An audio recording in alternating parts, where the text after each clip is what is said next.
TV Centro-América, junto com você. A intenção de confinar gado em Mato Grosso este ano caiu 32%. O principal motivo é o alto custo da ração, que é a base de milho. E por falar em milho, a colheita terminou, mas algumas lavouras ficaram para trás. Em cerca de 180 mil hectares, a produtividade foi tão ruim que os agricultores desistiram da colheita. Uma pesquisa mostra a influência da soja em cepas no rio Telespires. A cor e o sabor da matrincha tiveram alterações.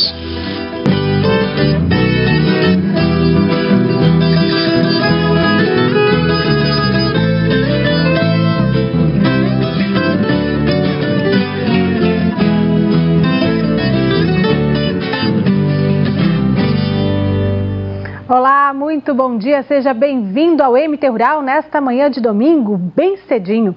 E o programa começa falando sobre a importância de produzir com sustentabilidade. Nesta semana, uma das maiores redes de supermercados do país anunciou o uso de uma tecnologia própria para acompanhar a produção de carne em fazendas de Mato Grosso.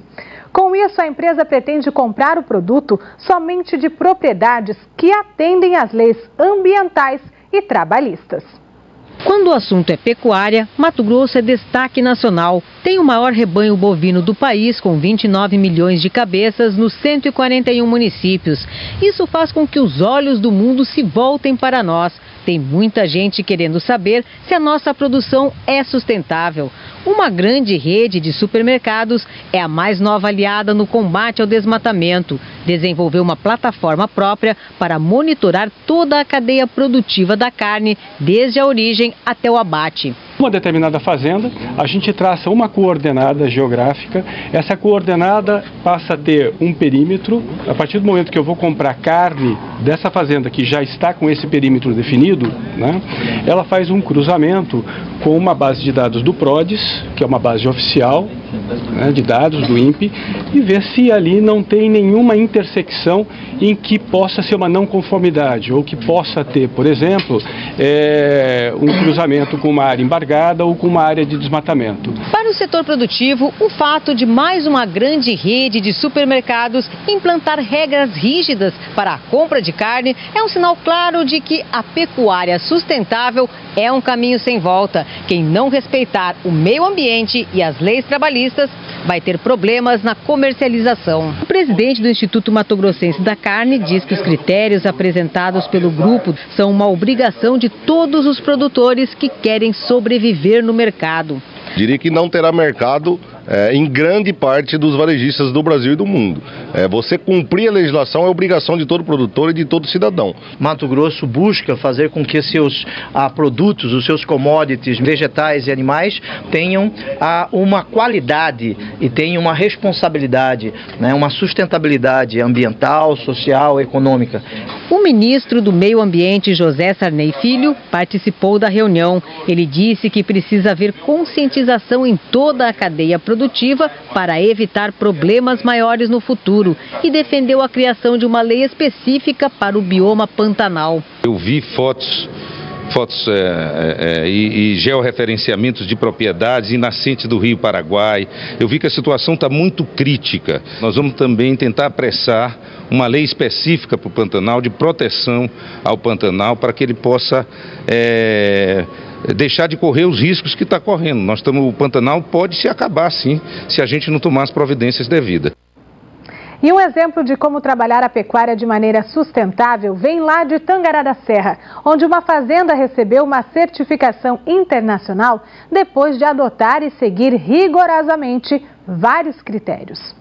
A gritaria e o manejo violento com o gado são proibidos. Os funcionários desenvolvem a prática do bem-estar animal. Esse lote, com 130 animais, foi comprado de outras fazendas da região. Para ter mais segurança nessa compra, já foi feita a chamada rastreabilidade, para certificar de que as cabeças de gado adquiridas tenham procedência legal e não venham de áreas de desmatamento, por exemplo. Quando está tudo certo com a documentação, os animais dão entrada na propriedade para serem vacinados e cadastrados. Estamos vacinando os animais dando entrada aqui no programa, porque a gente tem que dar a entrada deles no BND, que é um banco de dados, né? E a partir desse momento eles passam a cumprir 90 dias dentro da fazenda para poder ser abatido. O prazo é importante para verificar se o animal está doente e facilitar o tratamento. E mais, receber um manejo adequado. As informações seguem para um banco de dados do Ministério da Agricultura. A partir daí, no escritório, a Ednice cadastra o animal. Ele recebe uma identificação individual, uma espécie de RG.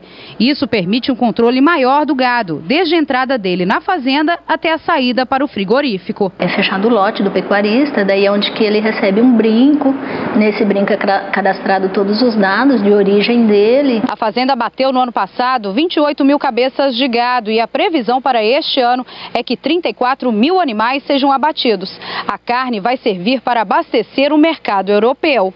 A propriedade ainda implantou um programa voltado para a nutrição do gado que possibilita o ganho de peso mais rápido. A ração é feita com bagaço de cana, farelo de soja e de milho e sal. Eles investem também no melhoramento genético, que traz vantagens como a engorda mais rápida e uma carne mais macia, além de possibilitar animais mais mansos, como esse boi que adora um carinho. Foi graças a trabalhos como esse que a fazenda se tornou uma referência no ramo da pecuária, com a certificação por criar boi de forma sustentável. O selo é uma espécie de grife da carne, um atestado de que a fazenda está certificada pela Rede de Agricultura Sustentável. Para isso, foi necessário atender a 136 critérios socioambientais. Um deles é buscar ações para a diminuição dos gases do efeito estufa. Em Tangará da Serra, a propriedade mantém a preservação ambiental de 40% dos 6 mil hectares de área, o que favorece um projeto chamado ASAS, que é feito em parceria com o IBAMA. No ano passado, 240 aves foram devolvidas à natureza. A produção economicamente viável, a preservação ambiental e o socialmente justo, vamos falar assim, o desenvolvimento social, é a base da certificação. E a grande missão da certificação Rainforest Alliance é justamente fazer a ligação entre o produto que é produzido aí de uma forma correta, responsável, com o consumidor final aí consciente, né, do que ele esteja consumindo. A seguir, o cenário dos confinamentos em Mato Grosso. Os altos custos obrigaram os pecuaristas a diminuir a quantidade de animais fechados este ano.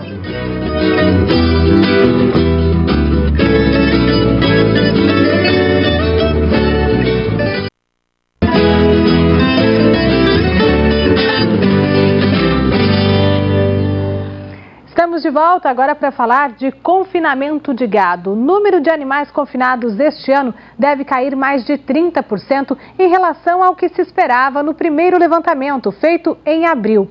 E isso é resultado dos custos elevados, principalmente da alimentação do gado.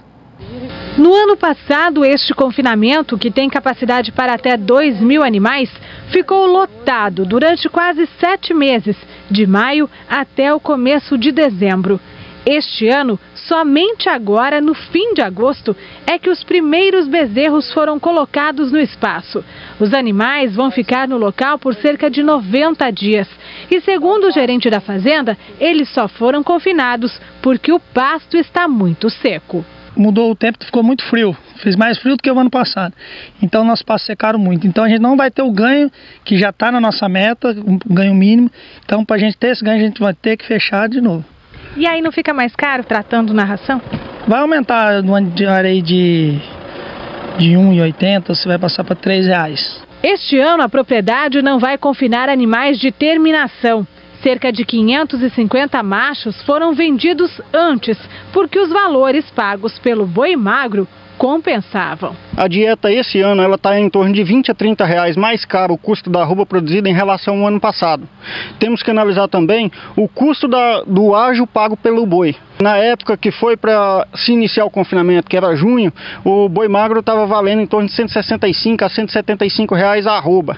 E o preço do grão estava muito caro, o milho estava em torno de R$32, R$30 a saca. Então, se a gente pegasse o ágio que ele teria em cima desse boi, mais o custo alimentar, compensava viável ele vender o animal. De acordo com a Associação de Criadores de Mato Grosso, o primeiro giro de confinamento, de abril a julho, teve uma redução de 32% na quantidade de animais fechados. Se tinha uma ideia de que a gente ia confinar o Mato Grosso por volta de 755 mil cabeças. Foi feita uma nova pesquisa e se viu que há apenas 550 mil animais, sendo que a maioria deles eram animais que já estavam comprados. Por que isso aconteceu? Por vários fatores. Primeiro, pelo maior componente da ração, que é o milho, teve um preço bem diferente do ano passado, que era em torno de 13, 14 reais o saco, hoje está em volta de 35, 36. O boi magro não caiu. Nesta outra propriedade, são cerca de 1.700 animais no sistema de confinamento, quase a mesma quantidade do ano passado. São fêmeas que não pegaram prenhez e bezerros que vieram para o coxo logo depois da desmama. Mas a intenção nesta fazenda era ter fechado também mais 500 machos para engorda. E o planejamento foi atrapalhado pelos altos custos. Principalmente do cereal e a instabilidade do mercado, né? A arroba não teve a reação do ano passado, aumentou um pouco a carga tributária também da documentação para abate, então somou isso com a escassez de produto, no caso do milho, farelo de girassol, devido à diminuição, a estiagem que teve nas áreas produtoras, fez com que elevasse os preços e tornasse quase que inviável a atividade. E em ano de ração mais cara, os funcionários ficam de olho na dieta dos animais durante todo o dia. Além de garantir o rendimento e ganho de peso do gado, querem evitar o desperdício dos insumos. A gente faz 4 leituras de coxo, na verdade, durante o dia, para ver se está sobrando ou faltando alimento. Baseado nisso, a gente ajusta no outro dia a dieta. Para não sobrar, porque o custo está grande, né? E não deixar faltar e também está perdendo o potencial do animal estar ganhando mais. Então vamos ver como estão as cotações do boi gordo para o pagamento à vista. Em Juara, a semana fechou com arroba a quase R$ 128. Em Vila Rica passou de R$ 130. E em Rondonópolis, R$ 134,36. E a seca atrapalhou a produtividade nas lavouras de sementes de pastagens. A queda pode chegar a 70% em algumas áreas. O agricultor Gutenberg Silveira plantou 8 cultivares de capim, das espécies Braquiária e Panicum. Ele tem 2.800 hectares de lavoura nos municípios de Guiratinga, Itiquira e Alto Garças e esperava colher pelo menos 800 quilos de semente por hectare. Mas a produtividade tem ficado bem abaixo disso, em média 250 quilos por hectare. Eu estou há 20 anos nessa atividade e nunca deparei com esse problema tão grave e tão uniforme em termos do Brasil. Nós tivemos áreas aqui de 30 quilos de semente comercial por hectare. O inesperado aconteceu porque faltou chuva no meio do ciclo de produção, quando são formados os cachos de sementes. O resultado está nas mãos do agricultor, a maior quantidade de grãos, xoxos e palha. O que a gente tem visto é que muita palha, poucas sementes granadas, bem pouca mesmo. A colheita nas 3 propriedades do seu Gutenberg começou no finalzinho de maio. Ainda restam 700 hectares para serem colhidos. Por isso, essas máquinas vão continuar trabalhando nas lavouras até a primeira semana de setembro. O que o produtor já sabe é que por conta da quebra de produtividade das sementes, vai amargar grandes prejuízos nesta safra. É que o agricultor já tinha vendido no início do plantio, em novembro do ano passado, 35% da produção a R$ 3,90 o quilo. Nós procuramos, aquelas pessoas que a gente fez contrato, e estamos renegociando para adequar a realidade. A gente paga um pouco, joga um pouco para o ano que vem e vai negociando até resolver a questão. Nesta outra lavoura, que também fica em Alto Garças, o seu José Roberto também sentiu os efeitos da estiagem. Ele plantou 2.000 hectares com braquiárias Brisanta e Marandu. O produtor já calcula uma quebra de 60% na produtividade. A Projeção, colher em torno de 700 quilos de semente por hectare, semente comercial, já pronta para venda para o consumidor, mas estamos no momento, a produção está em torno de 200 quilos. Em 2015, ele recebeu R$ 8,50 pelo quilo da semente comercial. Neste ano, espera o dobro pelo produto disponível. A princípio, eu tinha comercializado 10% do que estava previsto, né, de ser colhido, mas em função da quebra, esse percentual ele aumentou, que era para ser 10%, passou a ser 35% do que a lavoura realmente produziu.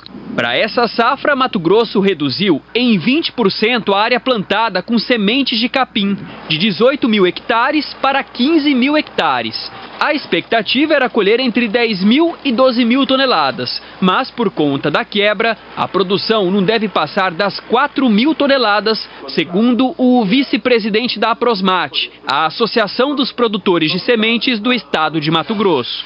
Devido aos problemas climáticos do El Niño, a gente sabia que ia ter alguns prejuízos na produção. As áreas que teve só a falta, uma diminuição de chuva, são as menos prejudicadas. Onde foi mais prejudicado, onde teve redução drástica de chuva e temperatura muito alta. Ali que nós chegamos nas reduções de 70%, 80% de produtividade. O próximo ano vai impactar na redução de tecnologia, redução de área plantada, equipamentos, a gente não consegue mais fazer os investimentos que vem sendo feito para melhorar os equipamentos de produção. E por falar em estiagem, muitos produtores abandonaram áreas de milho onde a produtividade seria baixa. Esse é um dos assuntos destaque dessa semana. A colheita do milho foi concluída e atingiu quase 96% da área cultivada no estado. De acordo com o IMEA, o restante, pouco mais de 4%, corresponde a lavouras de milho abandonadas. Por causa da forte estiagem, cerca de 178 mil hectares de milho não foram colhidos no estado. A região mais prejudicada pela falta de chuva foi a Nordeste, onde ficam municípios como Querência, Canarana e Gaúcha do Norte. Por lá, 18% das lavouras deixaram de ser colhidas nesta safra. Os custos para o plantio da próxima safra de soja estão maiores, cerca de R$ 3.200 por hectare, o que é 8,5% superior aos custos da safra passada. O dólar foi o determinante, já que a moeda teve alta no período de negociação dos insumos e impacta diretamente na compra de defensivos agrícolas e fertilizantes, que representam 70% das despesas de custeio. Com os custos mais altos, a expectativa é negociar bem a venda antecipada da soja.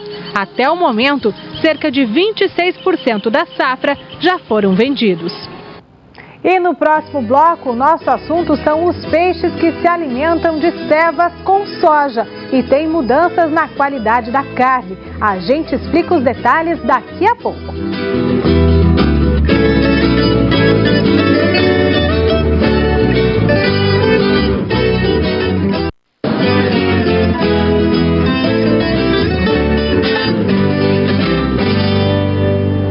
Agora a gente fala sobre o uso de grãos para cevar peixes em pontos fixos nos rios, o que é uma prática proibida em Mato Grosso desde 2009.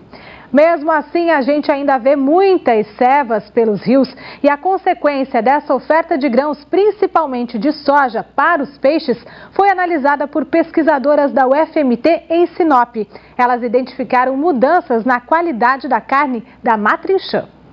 A rotina do seu José é fazer peixes assados e durante os 5 anos em que trabalha com pescado no restaurante, já percebeu que a quantidade de peixes tem diminuído nos rios, principalmente um que é bastante apreciado pelos clientes, o matrinchã.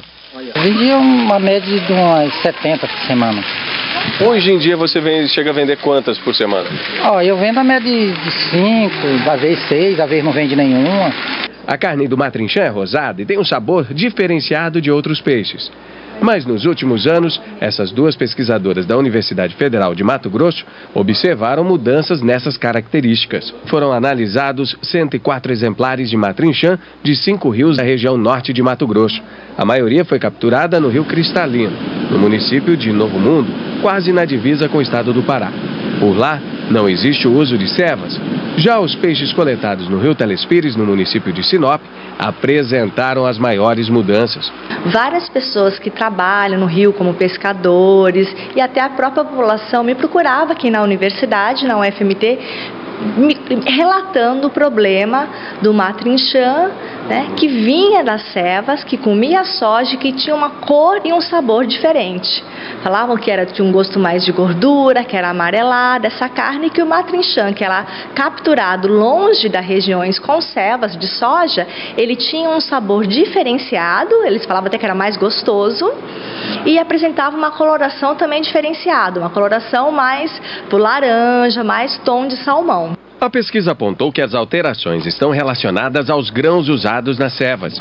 Geralmente são tonéis, garrafas plásticas ou sacos carregados de soja e que servem como iscas para atrair os peixes a determinados pontos do rio. A prática que facilita a pesca é proibida. Mesmo assim, em vários rios do estado, é possível ver boias que indicam a presença de cevas escondidas debaixo d'água. Então, um peixe que se acostuma muito a comer só a soja in natura, ele acaba se desnutrindo, ele não consegue assimilar. Ele está gordo, com muita gordura celomática, mas ele não tem os nutrientes necessários. E existe já na literatura que peixes alimentados com soja in natura por tempos prolongados podem atingir o aparelho reprodutivo. Com o estudo, as pesquisadoras verificaram que aqui no Rio Telespires, a dieta da matrinchã é cerca de 90% baseada no consumo da soja in natura, que é facilmente encontrada nas cevas. Além da cor, outra mudança é com relação à qualidade da carne, que passa a ter muito mais gordura. Quando um consumidor vai comprar um peixe que a gente sabe que não é uma carne barata, ele opta para pagar mais caro para ter um alimento saudável, uma carne magra com pouquíssima gordura, com muita proteína, e não é o que acontece quando eles compram uma matrinchã de ceva, que o nosso estudo detectou que além de mudar a dieta, alterou também o teor de gordura no filé. Para este pesquisador da Embrapa, o consumo exagerado de soja na alimentação dos peixes pode levar muitas espécies à morte. É o caso dos peixes carnívoros. Ele começa a ser alimentado com uma ração que tem um alto conteúdo de carboidratos. Esse peixe vai entrar num estado de hiperglicemia quase que permanente, ou seja, o açúcar no sangue vai estar alto. Então ele vai se comportar como uma pessoa diabética. Para o ribeirinho, que vive há anos do pescado no Rio Telespires, encontrar uma matrinchã de carne rosada é quase impossível. Já não encontra mais, porque aonde tem férias, cata tudo, vai catando, não parece mais peixe. O superintendente de fiscalização da Secretaria de Meio Ambiente do Estado, Major Fagner Nascimento, informou que as fiscalizações são realizadas e as cevas, quando encontradas, são destruídas. O problema, segundo ele, é a dificuldade para identificar quem fez a instalação da ceva. Vale lembrar que esta infração pode resultar em multa, que varia de R$ 700 a R$ 100 mil. E o MT Rural termina aqui. Uma semana muito produtiva a todos e até domingo que vem. Tchau, tchau.